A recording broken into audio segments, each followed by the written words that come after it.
మీరు ఎప్పుడైనా ఇలా జ్యూసీగా పర్ఫెక్ట్గా ఉండే చికెన్ బిర్యానీ ట్రై చేశారా? హాయ్ ఫ్రెండ్స్, ఈరోజు ఇంట్లోనే రెస్టారెంట్ స్టైల్లో 25 మినిట్స్లో చికెన్ బిర్యానీ ఎలా చేయాలో చూపిస్తాను. ఈ వీడియోలో ఎలాంటి టిప్స్ వాడాలి, చికెన్ బిర్యానీ చాలా జ్యూసీగా టేస్టీగా ఎలా రావాలనేది స్టెప్ బై స్టెప్ చూపించాను. మీకు పర్ఫెక్ట్ బిర్యానీ రావాలంటే ఈ వీడియోని ఇక్కడ స్కిప్ చేయకుండా చూడండి.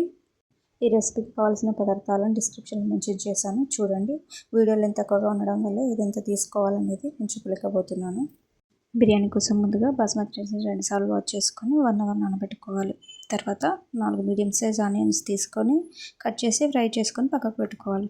తర్వాత వాష్ చేసి పెట్టుకున్నటువంటి చికెన్ని మనం ఏ గిన్నెలో అయితే బిర్యానీ చేద్దాం అనుకుంటామో అదే గిన్నెలోకి తీసుకొని అల్లం పేస్ట్, కారం, ఉప్పు, ఫ్రైడ్ ఆనియన్, పచ్చిమిర్చి పేస్ట్, లెమన్, నెయ్యి, పుదీనా, సాజీరా, బగారాకు, ఇలాచి పొడి వేసుకొని ముక్కలకు బాగా పట్టాలి మ్యారినేట్ చేసుకోవాలి. దీన్ని ఒక 1/2 అవర్ మూతపెట్టి పక్కకు పెట్టుకోవాలి. ఈలోపు మరొక గిన్నెలో బియ్యం ఉడకబెట్టుకోవడానికి వాటర్ పోసుకొని మరగనివ్వాలి. తర్వాత కలుపుకున్నటువంటి చికెన్కి ఆనియన్ వేయించినటువంటి ఆయిల్ని ఒక 2 పావులు పెరుగు వేసి మళ్ళీ బాగా కలుపుకోవాలి. బిర్యానీ టేస్ట్ అంతా కూడా చికెన్ని మనం మ్యారినేట్ చేసుకోవడంలోనే ఉంటుంది. ఈ టైంలో మరో 5 నిమిషాలు చికెన్ని పక్కకు పెట్టుకోవాలి.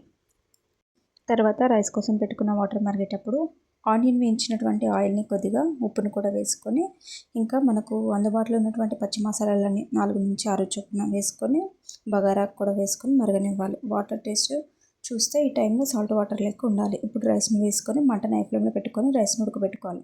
బిర్యానీ మనకు జ్యూసీగా రావడానికి అన్నం ఉడుకుతేటప్పుడు 2 చిన్న చారు గంటలంత వాటర్ తీసుకొని చికెన్లోకి వేసుకొని బాగా కలుపుకోవాలి. తర్వాతకి 50%, 70%, 80% లెక్క రైస్ని తీసుకొని చికెన్ మీద ఒక లేయర్ లెక్క వేసుకొని ఫ్రైడ్ ఆనియన్ వేసుకొని ఫైనల్గా నెయ్యి వేసుకొని మూత పెట్టుకొని 5 నిమిషాలు హై ఫ్లేమ్లో 25 మినిట్స్ లో ఫ్లేమ్లో ఉడకనివ్వాలి. ఇంతే, ఎంతో tasty juicy chicken biryani ready. మీరు కూడా ట్రై చేసి ఎలా కుదిరిందో కామెంట్ చేయండి. ఇలాంటి టేస్టీ రెసిపీస్ కోసం లైక్, షేర్, సబ్స్క్రైబ్ చేయండి. Thank you.